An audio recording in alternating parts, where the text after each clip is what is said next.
Get ready to laugh with the best of Season 3, Ladies of the Night. With your host, Heather McDonald.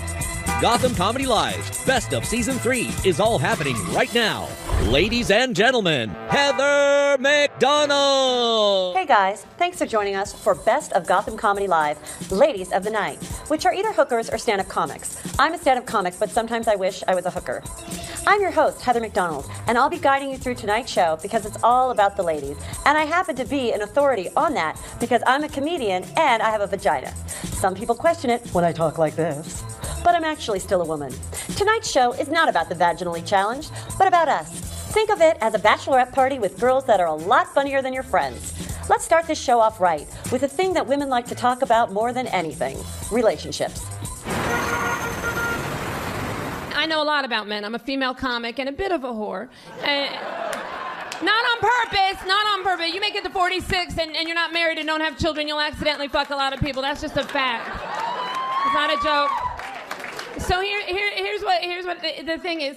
Guys are simple. Look at them, the way they sit with their balls out. This is not the posture of a complicated person. This is a posture of a Labrador, a big dog that just wants to sit in the sun and think sun. That's it. Not stupid, but simple. Men, now listen to me. I will save some of your lives tonight. I know you think women are crazy. Do you think we're crazy? Yeah! Well, that was stupid. If we really were crazy, that was a stupid fucking reaction, wasn't it? Here's the thing. The reason I bring up crazy is because I am the exact age at 46 when we thought my mother had lost her mind. We really, the big cold cut fiasco of 85. When my mother threw all the luncheon meat out of the refrigerator, like at the dog, at my sisters, at everybody, just crying, I'm a sandwich maker in this house, you bunch of ingrates. And we're like, you're wasting bologna. Here's the thing. We are not crazy. We are emotional. Women are emotional. Men are more rational. Women are more emotional. To rational people, emotional people often appear crazy. We're not crazy. Listen, men, this is a good way to remember. Men are like hurricanes. You can track a hurricane, right? You know when it's coming. When a guy's upset, if you call your boyfriend 3 times and he says, I'm working, you call again, you know exactly what he's going to do. You know how he'll act. He acts the same way. He's predictable. Women, we're not like that. We're like tornadoes. You ever been in a tornado? You're just sitting out on the front porch enjoying yourself. And all of a sudden it's like, shit don't feel right.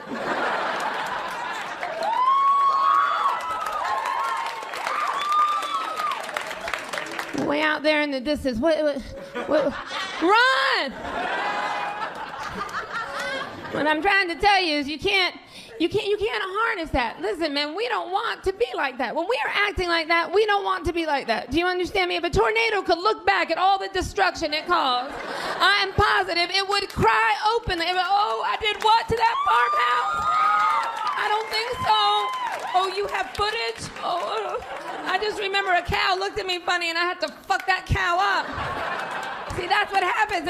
It's been up there brewing for a long time. That's what men don't realize is a hurricane's a storm, a tornado's a natural disaster. When we're upset, it's been brewing. You can't see it. And one little thing trips it. Like, who left the sock in the middle of the living room floor? What do you mean you don't know? How do you not know? There are only 4 people who live here. 2 are small, and 1 is me, and 1 is you, and I don't wear big stinking socks and go in the living room because I've asked everyone not to go in the living room because I would like one nice place I can take someone. Don't walk away from me. And yet men will go out into that storm, into that tornado and scream, calm down. You're crazy. Bitch, you crazy. What's a tornado gonna do when you do that? It's gonna pick you up and throw you. Or it's going to go over to its girlfriend's house, it's going to get on the phone, and then there's 2 tornadoes. Men calling each other from basements. What's going on? What the hell did you say to her? All right, men, this is where you're going to save your lives. Next time you see your girl starting to spin a little bit, don't tell her to calm down. Just tie yourself to something. Sing a song of worship that never hurt anybody. Just hang in there. I promise you, it will dissipate. Out will come a rainbow. Who wants cake? Your poor man is going to be in the bathtub with the children. Put the mattress back on the bed. Don't look at your mama, boy. Go, run.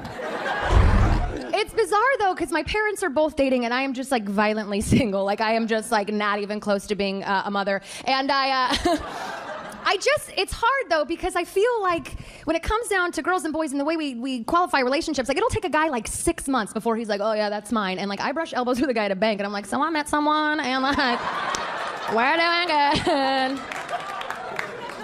It's weird, because I'm at a really weird age, too. I'm 32. So it's like, it's weird, because the only people that hit on me now are, like, boys in their 20s or divorcees in their 40s, because everybody my age is just toughing it out through that first marriage. Like, see you in 10 years. I've been engaged a chunk of times. I've been engaged a few times.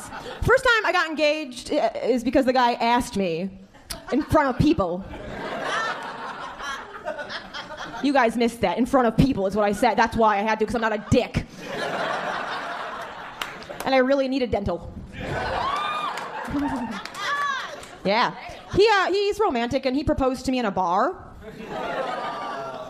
And because I've got that gaping hole 6 inches below my belly button that gives me feelings and emotions I did not want or ask for, I started to cry. But the bartender looked over at, like, the wrong moment, and she thought he hit me. So you just hear from across the bar, what did he do to you? And without even skipping a beat, I just ran up and I'm like, no, it's okay. He loves me.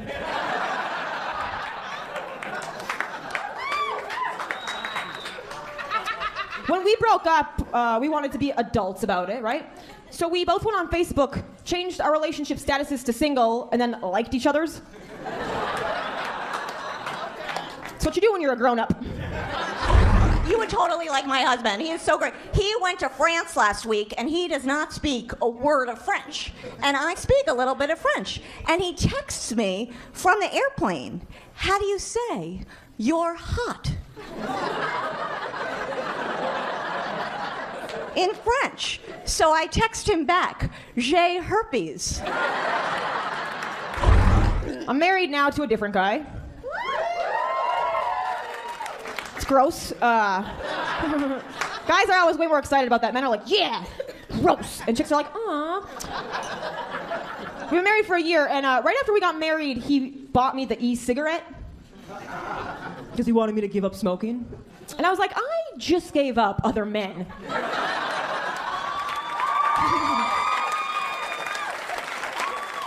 Why are you trying to change me? I did quit smoking one time. I did it for 8 days. I actually did it on our honeymoon. I'm not an asshole in this, okay? Understand? My husband for our honeymoon took me to Fort Myers, Florida for 2.5 weeks. Exactly. Is anyone here from Fort Myers, Florida? Are you really? You don't do that to somebody you love. Everybody likes my husband more than me, which is upsetting. Like, I get it, he's a really good person, he's got nice hair, and he smells like a mother should.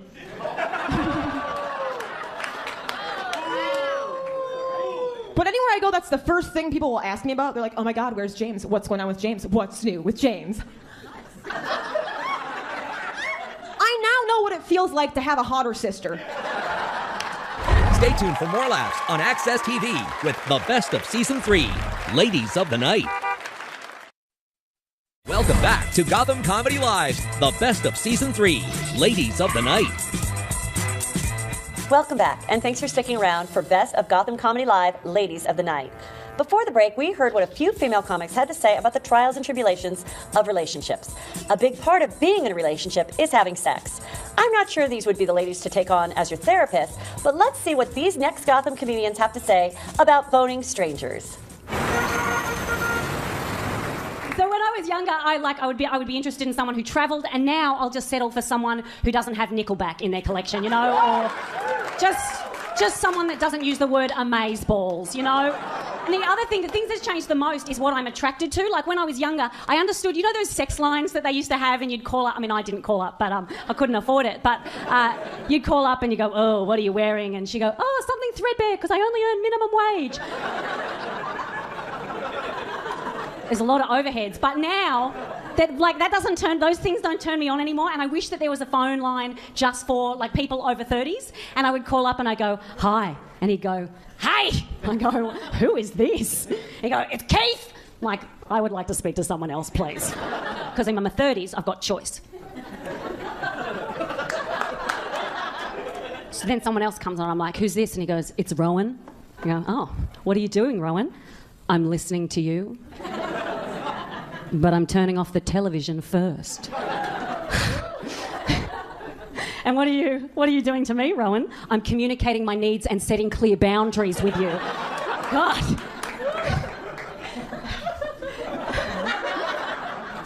Boundaries? Like what? Like what kind of boundaries would you set with me, Rowan? Like some weekends I won't be able to hang out with you because I'm looking after my niece. Oh my God. Yeah, I think it's important that she has strong male role models. Oh, Rowan. Are you? Yeah, I'm a feminist. Holy shit.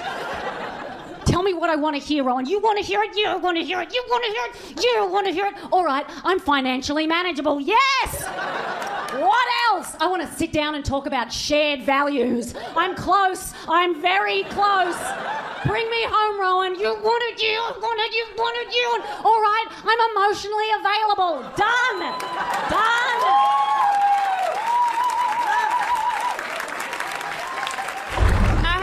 Apparently, I have gained 30 pounds according to the scale of my house in the past year. In a year, and that's a lot. I didn't realize I was putting the weight on. I didn't notice it because I'm still working and I'm still getting laid. I don't know what to tell you. My manager was like, "What do I have to do to make you lose weight?" I'm like, "Tell people to stop fucking me. That's a start." I never got to sleep with a black guy, and now I technically can't. And I think that's why I voted for Obama. That's all I had left to piss off my father. But nope, I settled for the white guy who refers to sex as buddy time.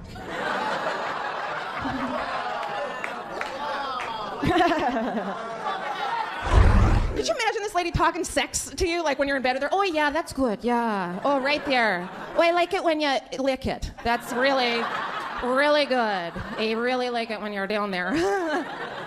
I love getting licked, right, ladies? Yeah, woohoo! This might turn into a public service announcement right now. I do. And guys are like, hold on. We'll talk about the poussoir for 1 second, okay? Now, I'm a Jew, so I'm quite hairy. Thank you. And so I would go get the wax. You know, we would go get the wax for the bikini area, right? I went to see the Korean ladies. I went in, I lied on the table there, had my, well, I'll explain to you. It looks like I'm wearing corduroys under my corduroys during the wintertime, you know what I'm saying? I like to let it grow a little bit. Just wick, wick, wick, wick, wick, wick, wick.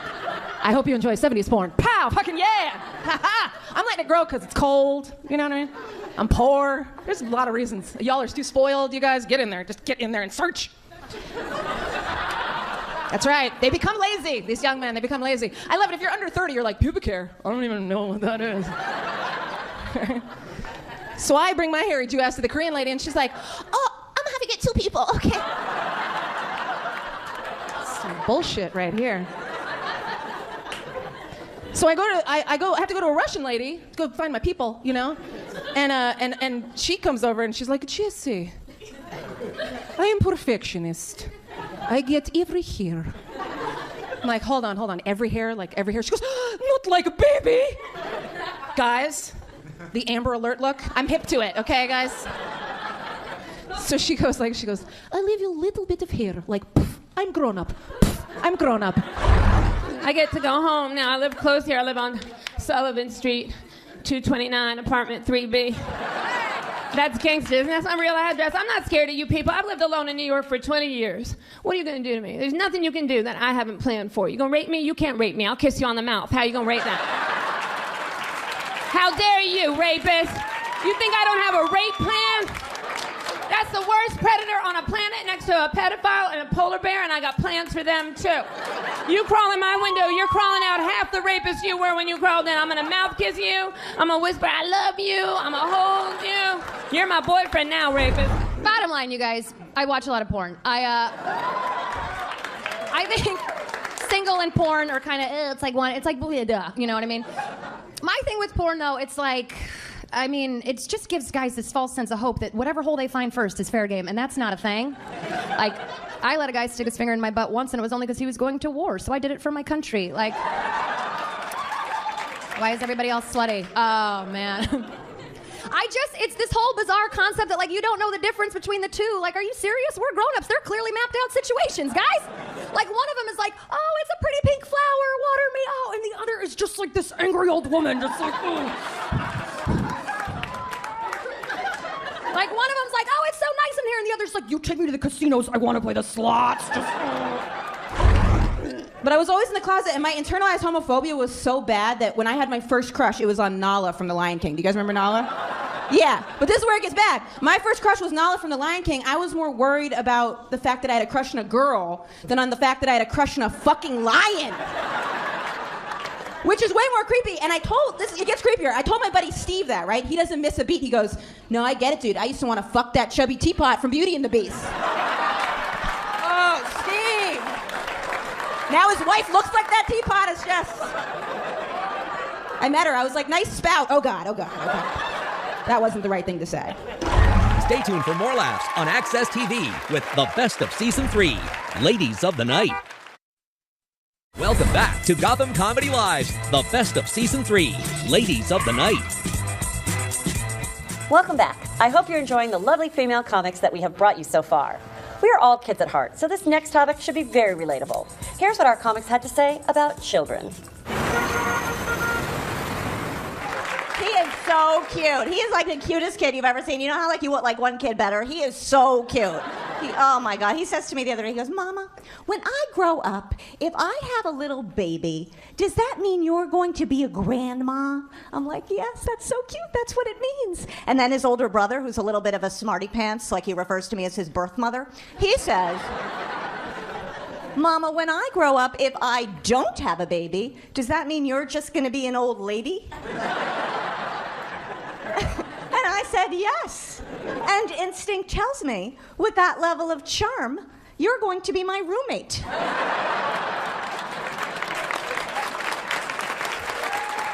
And you do things to try to make them more intelligent, right? We've got the shower curtain with the periodic table on it, right?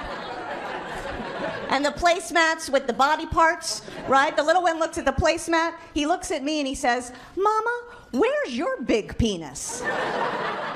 I'm like, it's in the top left-hand drawer if you really must know. But here's the thing you may not remember because of the allergies, not you guys, but as you know, you can't walk within 25 feet of a schoolyard with a peanut butter sandwich, yes? A gun, sure, that's your right, don't tread on you. But no peanut butter because we have to protect the children. We will be arming the janitorial staff and the guidance counselors, but no peanut butter. But it's hard because our school system's not set up for dyslexic kids. Like, I took the SAT and for my score, they just sent me a helmet, that's true. Little mean. But even though I didn't do good on the SAT, think about that test. That's such a classist test. Like, the way they phrase things, they want rich kids to do well. They phrase things like this. They'll be like, if Chet and Chauncey have 5 gazebos, 4 summer homes, and 2 mutual funds, who is the governor of Connecticut? If you didn't grow up off, you're like, oh my God, what the hell is a gazebo? Is that who killed Tupac? What the fuck is a gazebo? They never phrase things for underprivileged kids. Never. They'd never be like, if Monica has to get to the check cashing store by 2, and she knows she's gonna run into 4 crackheads who take 5 minutes each, about how fast does Monica need to run? Nope. Oh, you guys didn't do well either. If they phrase it like that, you can be like, ooh, 2 miles per hour. Go, Monica, go. Fuck Chauncey. What's a gazebo? It's terrifying. I'm so immature. I had a pregnancy scare one time, you guys. I thought I was pregnant. It turns out I'm just lactose intolerant. I sat on the toilet. I was like, I hope it's crap. If it's a baby, I'm just going to leave it in there. Whatever. Come on, according to the Nirvana album cover, circa the 90s, babies be swimming. They are fine. Babies be swimming. But I'm all right with awkward. I was raised by some awkward people. I was raised by hippies, naked all the time. Like all the time naked. Not a nudist colony, not a commune, not that structured. Just naked all the time. I'm pretty sure I breastfed off 5 different ladies, you know? Here, it's free and it's love. Just take it. It's free and it's love. Who made this? Awesome, baby. Smoked a lot of weed at my house. Passed it to me. I thought this was Duck Duck Goose. First word I just found out as a baby. Oh my God, my first word as a baby. What was it? I thought maybe it was mama or dada. No, my first word was ear.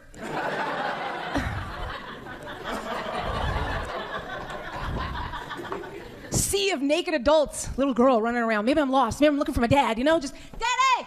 Daddy! Daddy! Daddy! Oh, Daddy! Free love, you guys! Don't get me wrong. Like, I would love to have kids. By the way, I think that's a beautiful thing. Like, I love babies. Some of my best friends are babies. I think that's a great thing to have kids because I love kids. I don't know if anybody has kids here, like on purpose. Anybody? I always like asking it that way because people are like, no. Here's my favorite thing about kids, and here's why I identify with them the most. Kids don't have a filter. Right? Kids don't have a filter till you put it in as the grown person. That's your job, right? Until then, it's a free-for-all. Especially if you have toddlers, you know exactly what I'm talking about, because they say whatever. You ever been insulted by a kid? Hurts, don't it? Yeah. It legitimately hurts your feelings. But you can't say anything. You gotta sit there like, you gotta take it. Because they'll walk right up to you and be like, you're ugly, and then walk away. And you're just there like, he is so cute. I just want to hug him around the neck. He's a cutie. He's really adorable. But when you think about it, that kid isn't trying to mess with you. Like, if that kid said you're ugly, it's because he genuinely thinks you're ugly. But like, so ugly, he had to stop whatever he was doing and let you know, like, he was doing something and he was like, no, put the Legos away. What is that? Seriously? Get it fixed, all right? I can barely keep my Lunchables down. That is disgusting. Millennials. So what's your allergy? What do you got? What are you struggling with? Yeast, gluten, wheat, soy. Nothing. Sulfur. So you're allergic to that medicine? I didn't expect that. I don't even know what that medicine is, so that's interesting. That old chestnut. Sofa. I just know that millennials have it hard. They were born into such a war-torn country. Storage wars, cupcake wars, cutthroat kitchen. Oh. And it's bizarre though because like with the younger guys, there's definitely a disconnect. Like I don't know, like okay, this is gonna sound terrifying, but the last guy I legitimately dated was 21. Yeah, he worked at my bar. I wasn't just driving by school like, hey, you're the fastest runner, get in. I'm a coach. Come on. Like he found me. But there's a definite disconnect, especially with, okay, and I use the term dating loosely. I really mean we were just texting and I just, like I don't know anything about him except for he uses no punctuation and fucking all lowercase letters. I'm like, throw me an emoji, show me you care, like do something. Come on. So, but like he would do the weird thing with texting. I don't know if anybody else is weird with texting. Like that's a deal breaker for me. Like if you're a weird texter, like bye-bye, see you later. So this kid, he used to do the lazy thing. So he'd be like, what are you doing tonight? And I was like, okay, if you're gonna be lazy with letters, like what else are you gonna shortchange me in? Like, are you gonna try and fuck my pussy? And I feel like if you're not gonna give me the U, you're not gonna give me the O. So I don't know why the hell we're... I used to be a really overweight kid, and it's hard, when you tell people you used to be fat, they usually ask you how fat. And that's awkward. I'm like, I don't know, fat. Like, I used to take those tests in the back of women's magazines. They match your body type up with a type of fruit. Like, you're a plum, you're a pear. Every time I took it, my fruit was pudding. I was like, well, that's fat enough. And America's so insensitive to fat people. Like, they put the biggest pair of pants at the bottom of the pants pile. Really, you have to dig through all the sizes of pants that you're not to get to your pair of pants? Fuck that shit. Fuck it, fat phobic. They should have the biggest pair of pants on top of the pile with a cookie in the pocket and a little note saying, thank you for wearing pants. Thank you for the cookie. I appreciate it. Growing up, my sister was always in really good shape, and since I was fat, people wouldn't know what to say when they would see us together. They wouldn't know what to do. They'd be like, Katie, my sister, they'd be like, you look great. And Emma, whoo, there you are. You. Stay tuned for more laughs on Access TV with the best of Season 3, Ladies of the Night. Welcome back to Gotham Comedy Live's The Best of Season 3, Ladies of the Night. Hello again, and welcome back to Best of Gotham Comedy Live, Ladies of the Night. One of the great things about living in the U.S. is that it's a melting pot full of different people all joined together to pursue whatever soul-crushing job they want. And there's no better city than New York to see the American dream being chased. So let's see what these next comedians have to say about cultural diversity in the home of Gotham Comedy Live, the Big Apple. Yeah, I was the first white girl on Def Comedy Jam. And Cedric the Entertainer was my host. Very, very sweet guy, but he was really nervous to bring me out. Best introduction I think I ever got. All right, y'all. Y'all enjoying the show so far? All right, yes you are. Now listen up. I want y'all for your next performer just to keep an open mind. And then I came out, I was like, what's up, Dutcham? It's awesome to be here. Maine's the whitest state. I don't know if you guys knew that. I guess it's good you guys aren't up on your white trivia. That'd be a little awkward. White statistics, love them. No, Maine's the whitest state, so like my brother in Maine will get very defensive. He's like, just because we're the whitest state doesn't mean we're racist. Yeah, well, there's no different races for you to be racist against. The only races in Maine are white, and off-white, because this one kid, Kyle, has rosacea. And you still ask him about Kwanzaa. Come on. And people are putting the pressure on me and my boyfriend. We've been together a while now, and he's Latino too. My boyfriend is Mexican, and I like Latin guys because they're macho. I love macho guys. I'm old school though. I am. Like I like the kind of guy that's like, get in the car.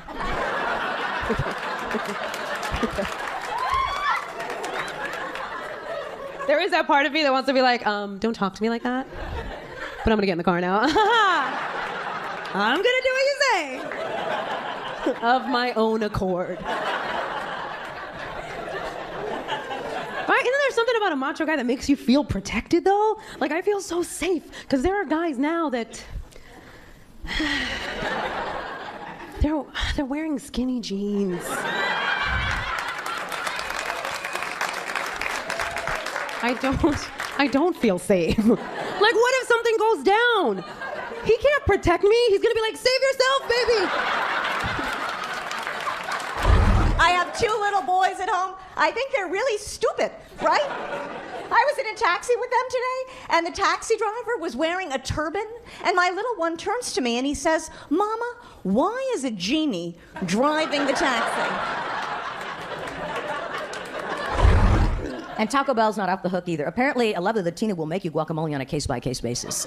And a mortar and pestle typing in a kitchen that would make Giada De Laurentiis pea green with envy. Copper pots, butcher block, marble countertops, what have you. But she's in this kitchen, in the commercial, and then an obsequious waiter comes in and says, is it ready yet? And then she tests it with her finger. Not hygienic, but shows the passion for the Haas avocados, because only Haas avocados at Taco Bell. The quality we've come to expect from Taco Bell. Live Mas. You know what? As long as we're quoting, live Mas. And what that means is you can have a taco shell dusted with nacho cheese powder. Listen, live every day like it's your first. Life is too long not to have a Cool Ranch taco shell. On your deathbed, you're not going to wish you had had less. Am I right?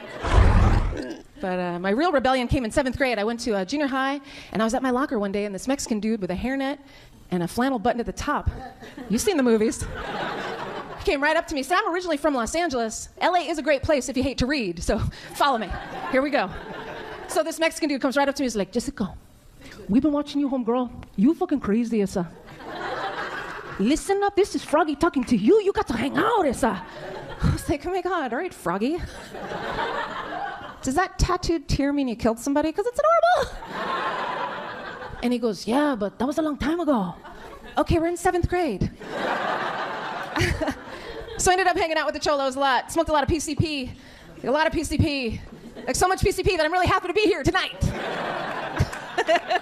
And I used to black out all the time, and Froggy would always fuck with me. He's like, Jessica, you're blacking out all the time. It's lightweight. I'm like, it's elephant tranquilizer, Froggy. I've done the research.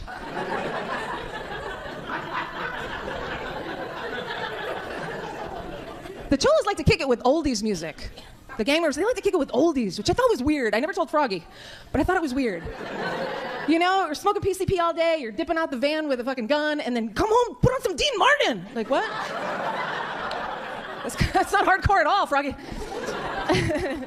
But they had a radio station out in LA called KRLA, was the oldies station, and they had dedication hour on Sunday nights, and the gang members would call up and dedicate. There's somebody here who knows about the dedication hour. KRLA, and the cholos called it Que Orale, because they had humor. And you'd hear on Sunday night dedication hour, yo, what's up, Que Orale? This is Mr. Puppet. I would like to dedicate I Am Your Puppet to my hyena, Mrs. Puppet. Aww, it's nice. Sometimes there was some gang shit, though, on the radio, too. It'd be like, yo, what's up, Que Orale? This is Smiley from Venice. I want to shout out Nowhere to Run to those putos from Culver City. Okay. I was just actually in San Francisco and I was visiting my parents. Yes, thank God. Every time I say it, I'm like, I get it. You're fucking from there. Relax. I'm just kidding. Thank you for the support. No, so I was home in San Francisco, which we all know is great. I was there visiting my parents. They're still there. It's weird, though, because they're divorced now, and my mom is actually dating a black guy, and my dad is dating an Asian woman. Yes, it's very exciting. I'm a comic. Thank you very much. It's like, this works out well. But it's weird, because it's not like they hated each other enough in the divorce to go gay. They just went to minorities. They were like, yeah, bigger dick, smaller hole. We'll take it. Fucking, yep. That buddy Steve of mine and I are looking for an apartment right now. I don't understand why people have to be politically correct in roommate wanted ads. I don't get it. It's every ad. It goes, if you post anything racist, sexist, classist, or homophobic, your ad is taken down. Why? So I can meet the person who wanted to write, I don't want to live with any blacks, gays, Mexicans, or Jews. Oh, I can't post this on here? Okay, I'll just tell them when they get here. Like, no, I don't want to get there. That's the whole thing. That's the whole thing. That's the whole point. I'm trying to weed you people out. Stay tuned for more laughs on Access TV with the best of Season 3, Ladies of the Night. Welcome back to Gotham Comedy Live's The Best of Season 3, Ladies of the Night. Welcome back to Best of Gotham Comedy Live, Ladies of the Night. For the final part of this show, we've picked out our favorite jokes that our female comics had to offer. So let's get down and dirty like this martini for the last segment featuring some of the favorite moments our producers picked out. But let's be honest, it was probably the interns that picked them. I mean, they have a better sense of humor. Hello, you beautiful babies. How are you? Did you have a good day? Was it good? That's good, because a bad day in Manhattan is just bad, isn't it? It's like my mother's in Virginia, and she told me the other day she was having a bad day. And I've lived here 20 years. I'm from the South originally, but I've lived here 20 years, so I'm a New Yorker now. I'll cut you. I'll pray for you, but I'll face cut you. So I don't know why I moved this, like I wasn't going to stand here by the drink the whole time. But my mother said she was having a bad day, and the first thing I thought was, I doubt it. I doubt it's bad, because I lived in Manhattan 20 years, and I was right, it wasn't that bad. It was a bad Virginia day. Like, they closed the Walmart pharmacy early. Like, it was that. They're like, you live in Manhattan 20 years, a bad day is like someone threw human poop at you today. Or the elevator got caught between floors, and you crawled out, and your face skimmed the floor, and now you think you have floor AIDS in your eye. And you get to where you're going, and no one will even dispute if floor AIDS exists. If floor AIDS could happen, it's just good. I don't know. I'm not very good at finding out whether people are flirting with me or not. Okay, so this happened on Twitter, and my friend was attacking this group called the Christian Alliance, right? And he was really going at them, attacking them with horrible things like logic and reason. And no. There's a lot of good Christians in the world. I've seen Sister Act 2. So he's attacking them, and it's got nothing to do with me, but it's Twitter, so I got involved. And I said, hey, they could just be 16 or 17, super into GOD, maybe don't go so hard. He wrote back and said, no, they're a fundamentalist Christian group, and they're, horrible and dangerous. So I went, okay, I'll stay out of it. But it's Twitter, that's not how it works. So then the head of the Christian Alliance got in contact with me, and this is where I don't know whether he was flirting with me or not, okay? All right, so you can help me out. His name was Reverend Norman Price. And the tweet said, another feminazi libtard slut. Hey, Felicity, what's your personal abortion counter up to? Yeah. Is that flirting? I don't know. It feels like mixed messages. So I just sent him a cheeky tweet back, and I said, well, you keep talking like that, and I might be up for another one. Wink! I have a friend who really likes to say the word delish. Like a lot. Like everything is delish. Like, I'm delish, my hair's delish, we're just delish. The only time it is acceptable to say the word delish is if somebody punches you in the face in the middle of trying to say delicious. Right? I was recently on an escalator, and I was looking, there was advertisements all the way up the side of this escalator because I don't have a real job. And there was an advertisement for a breast cancer awareness campaign, and it said 1,000 women die from breast cancer every month. Do you know the 5 signs of breast cancer? And then underneath, they didn't put the 5 signs of breast cancer. You had one job. It's a public awareness campaign. What happened? Did they just run out of money halfway through? Like, no more research? Do you know the 5 signs of breast cancer? Because we don't. What if all public awareness campaigns just started doing that, leaving out vital information and then just popping a dubious question at the end? Like gambling. It's addictive. But what if you won?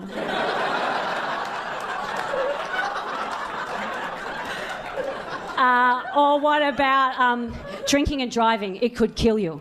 So practice makes perfect, okay? Or what about sexism is holding women back? But who doesn't like a free drinky poos, lady? Am I right? Or what about... oh, you haven't got depression again, have you? Or what about... I've got heaps of these. Oh, that's a lie. I've got one more. Or what about global warming is man-made? Global warming is here. Did someone say bikini party? Because I didn't know that there was 5 signs of breast cancer. How many signs of breast cancer do you know to look out for? If any, by the completely, you're like, breast cancer? Is that something that I should be looking out for? Is that like bad thing? Is it common? It's common. Do you know any signs to look out for breast cancer? You do? Would you like to extrapolate? The lump, that's it. The lump is it. It's one lump, that's it. And I'm glad that I didn't know that there was 5 when I found my lump, because I know I didn't find a lump and go, ooh, I hope there's a quiz. Because I've had 3 breast cancer scares. The first 2, I found a lump, I had a biopsy, it was cleared, and the third one, I just found a falafel ball down my top. Seriously, the amount of food that I shake out of my bra at the end of the night, I should open up a cafe. It's a waste. Mind you, the good thing about undressing me is you also get leftovers, so dinner and a show. It is weird, though, because I'm getting older but not more mature. Like, it's a really bizarre world to live in. Like, I have a bad back, but I've seen Frozen 5 goddamn times. Like, I'm like a man-child. Speaking of Frozen, you guys, this is just a side note. Is it me or cartoons getting hotter? Like, I would fucking fuck that bad prince in Frozen. Anybody else? I would take that ginger down.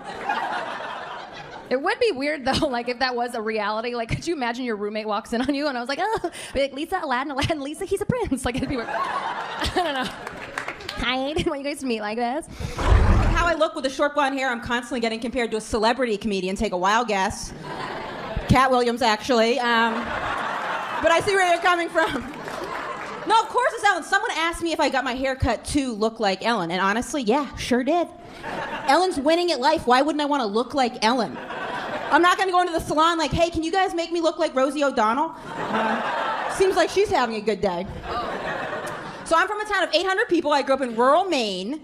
Very, very small town. For example, we had a gay pride once in my town, and it was just this one kid, Greg, skipping down the street. One kid! And an anti-gay protester showed up, going after him like, you faggot, stop skipping! And it was his father, so it was a mess. Stay tuned for more laughs on Access TV with the best of Season 3, Ladies of the Night. Welcome back to Gotham Comedy Live's The Best of Season 3, Part 2, Ladies of the Night.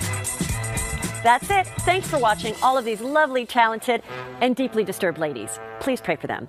And keep up with us for more hilarious comedians coming to you live at the Gotham Comedy Club on Access TV. Until then, see you next time.